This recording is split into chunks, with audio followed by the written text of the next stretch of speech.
Bo, can we get some confirmation? Will Donald Trump be in the building? I'm here with Bo Nickal, ahead of his fight against Craig at UFC 309 now. Bo, why is Craig your biggest test yet? Yeah, obviously he's got a lot of experience. He's beat some of the best guys in the world, and he's an interesting puzzle given his jiu-jitsu background. I feel like you don't see a lot of that nowadays. Maybe when the UFC first started, there was a lot of specialists, but he's one of the last ones. Yeah, I'm excited for the challenge. Put a ton of time in camp, and I feel excited to be able to showcase all that work. I want to ask you, Bo, these Russian Dagestani fighters, they're taking over the UFC with their wrestling. What do you think is the superior form of wrestling in your professional opinion? American style of wrestling or this Russian Dagestani style of wrestling? I prefer the American collegiate style. I think that when you have the best American collegiate wrestlers transitioning to MMA, you would see a lot of different results.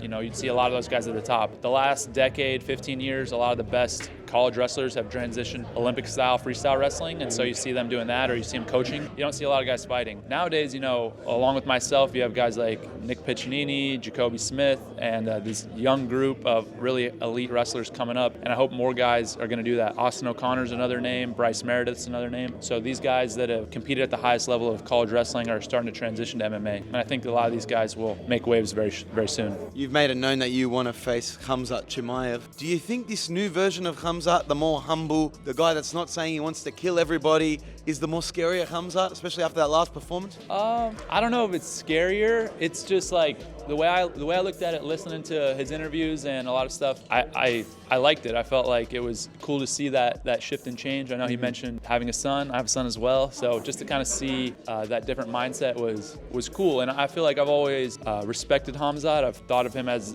the best guy, at the weight, as the biggest challenge. And that's really why I wanted to face him. It's not, coming from a negative place. It's actually out of respect. You want to test yourself? Yeah, I want to test myself. I want to be the best in the world. He does too. He's proven it, more than I have at this point. So I got some catching up to do. But hopefully we'll do it at some point, and I think it'd be amazing. Now, you mentioned Donald Trump could be in attendance at Madison Square Garden. Bo, can we get some confirmation? Will Donald Trump be in the building? As far as I know, I think he'll be there, but we'll see. I know he likes to make a grand entrance and maybe surprise the crowd a little bit. So, every fight that I've been to that he's at, he gets the loudest cheer every time. So, I'll know in the back if he's there when the whole stadium starts to cheer. Now, you said you guys are really good friends. You text. He even offered to be your manager at one point. Is that true? You could have had Donald Trump negotiating with Dana for you? Yeah, this was, in 2019 after I had won the Nationals in college. We got to visit the White House while he was president, and he asked me if I needed a manager. I think that he was a little busy, at that point. Yeah, but yeah, I mean, maybe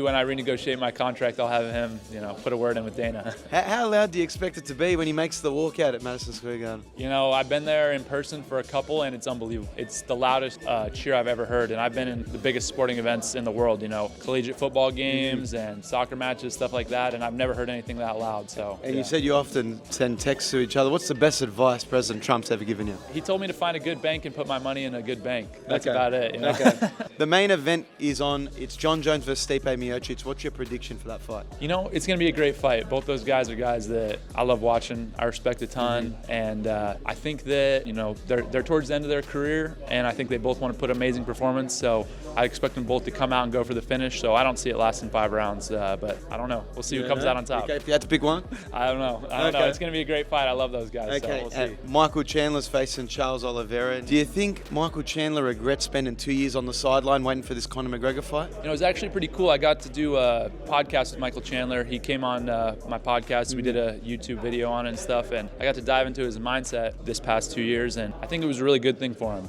He kind of had this crazy whirlwind of a UFC career where he was up and down, and he had crazy knockouts. He had some crazy losses, and I feel like he, in this past couple years, has become just a better fighter, got healthy, he's more grounded, and I think that's going to be a really, really competitive fight. Okay, I like it. Now, the talk of the week is Tom Aspinall being the backup fighter in the main event. Do you think he deserves the title, a title shot from Jon Jones? It's an interesting question. I think that we'll see how this fight goes. Stipe, if Jon wants to continue to fight, then I think he should fight Aspinall. If he retires, he's done everything he needs to do to be considered the greatest of all time in the sport. And so, really, that's up to him. Of course, the fans and everybody can demand whatever they want from him, but that's his choice. He's earned the right to do what he wants to do. I do think that after this fight, if he's going to continue to fight, that Aspinall would be a good challenge. But he's beaten everybody. He's beaten all the biggest names in the sport for a decade plus, so he has earned the right to make those decisions. You're big on social media. You love a social media fight. Jake Paul versus Mike Tyson. Who do you got? I got Jake. Yeah, youth over age. So because you're involved with Bet there's no bias there? Honestly, I don't really feel biased about it. I love Mike Tyson. He's incredible, has had some incredible knockouts, but I don't think somebody nearing 60 is going to beat a 27-year-old in their prime who trains hard. I've trained with Jake before, and he's the real deal. He goes hard as far as everything I've seen, super professional, super dedicated, and so I just, it's more of an age thing. Okay. Yeah. It's a fair answer, Bo. I want to say best of luck. Can't see you get the W this week.